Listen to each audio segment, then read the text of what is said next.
Okay, hello everyone. Here I want to provide a tutorial on how to turn off auto updates on Playstore on Samsung Galaxy A05 device. Okay, let's get to the tutorial. First of all, please open the Playstore and then click the profile icon at the top. After that, you can select Settings and then you can click Network Preference. And then please tap the Auto Update Apps option. And then you can setting in the update over Wi-Fi only option, or you can activate the next option, don't auto update apps. Okay, and then the auto updates on Play Store is successfully turned off.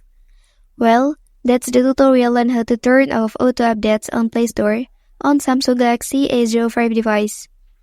If you are helped by this video, don't forget to like and subscribe to get other information from this channel. Thank you.